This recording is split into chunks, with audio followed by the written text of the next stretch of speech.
Melatar belakangnya lahirnya aplikasi Simtaru ini apa, Kak?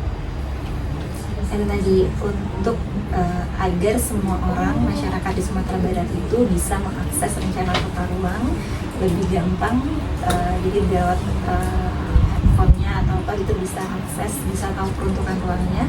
Karena harapannya kita bercita-cita supaya pembangunan di Sumatera Barat ini sesuai dengan rencana tata ruang. Kenapa agar sesuai dengan rencana tata ruang? Itu supaya ruang yang kita tempati ini itu bisa berkelanjutan, gak banyak konflik. Gimana caranya? Caranya ya supaya masyarakat tahu dengan rencana tata ruang ini, tahu aja dulu gitu. Nah, gimana caranya supaya masyarakat tahu? Nah, kita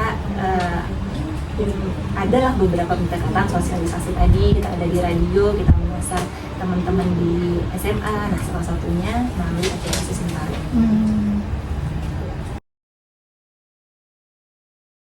Sekitar 2020-2021 berarti ya awalnya sudah dibikin Simtaru, tapi sampai sekarang selalu ada pengembangan update ini per tahun.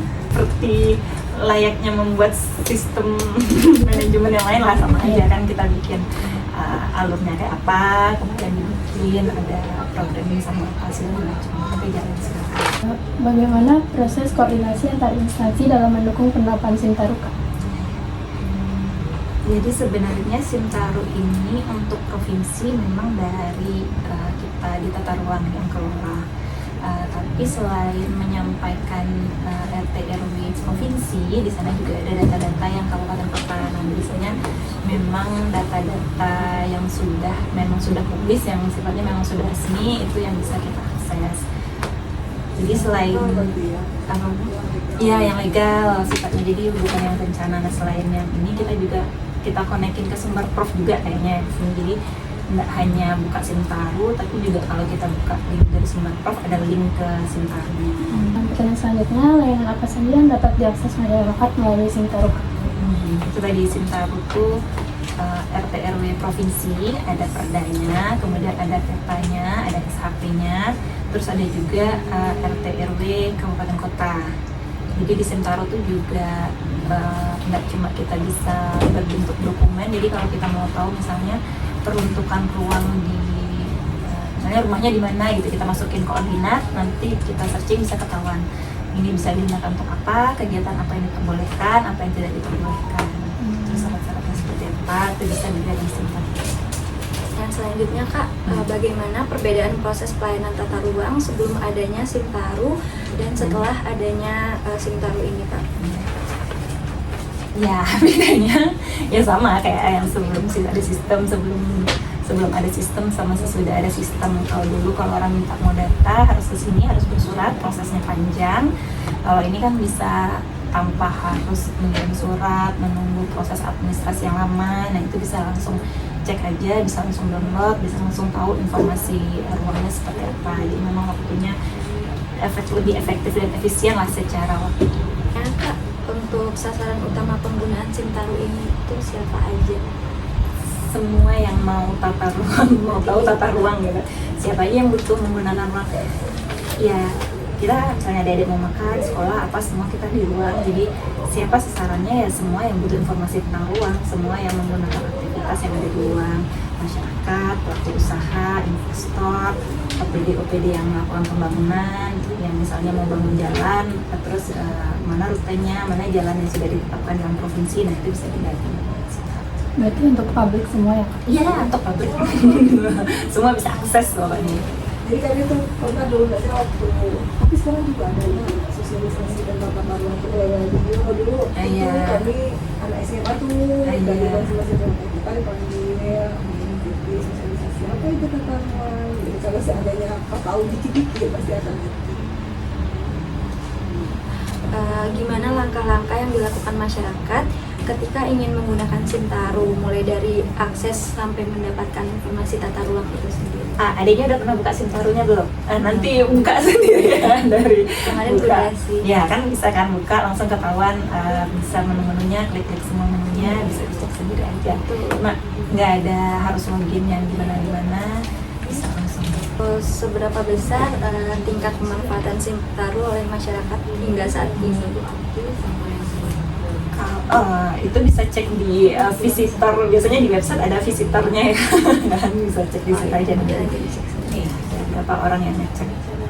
Bagaimana kontribusi Sentari ini terhadap keterbukaan informasi tata ruang di Sumatera Barat? Iya, sangat berkontribusi sekali.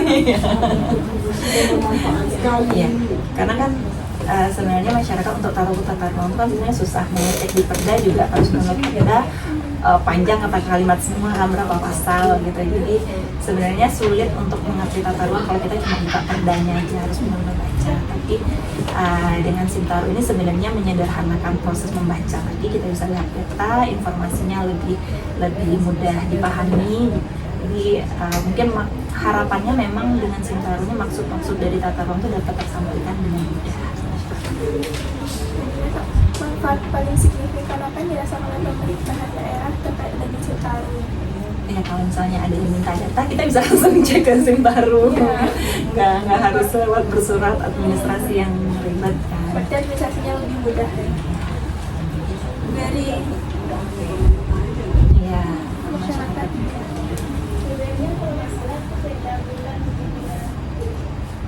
Selanjutnya itu bagaimana Sentaro ini membantu masyarakat dalam mengambil keputusan terkait pemanfaatan lahan.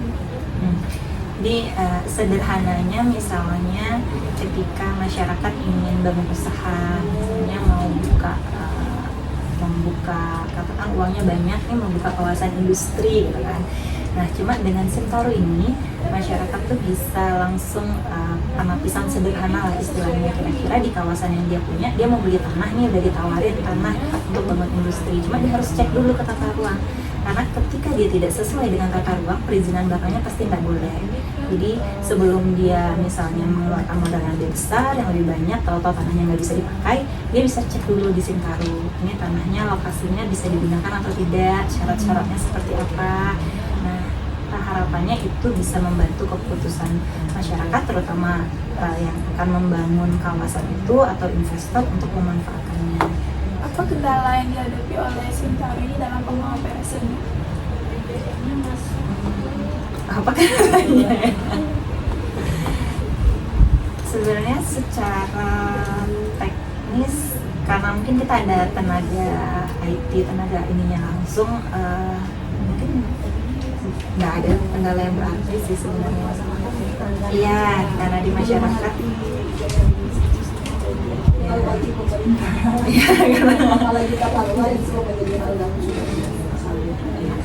Dan kalau masyarakat mungkin kalau dia mau masukin koordinat kan agak-agak ribet, belum nggak semua yang ngeh gitu cara ngambil koordinatnya, masukinnya, kadang-kadang ngambil koordinatnya salah atau gimana.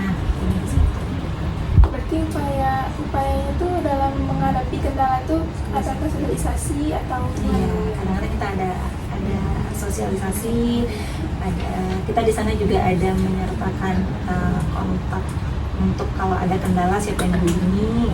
Itu apa rencana dari pengembangan Sentaro untuk kedepannya? Pengembangannya ini bikin aplikasi aplikasi Android, iOS, jadi bisa nggak cuma berbasis web, jadi bisa diakses di handphone. Udah ada sih, cuma mungkin bikin lebih bagus lah, lebih gampang digunakan.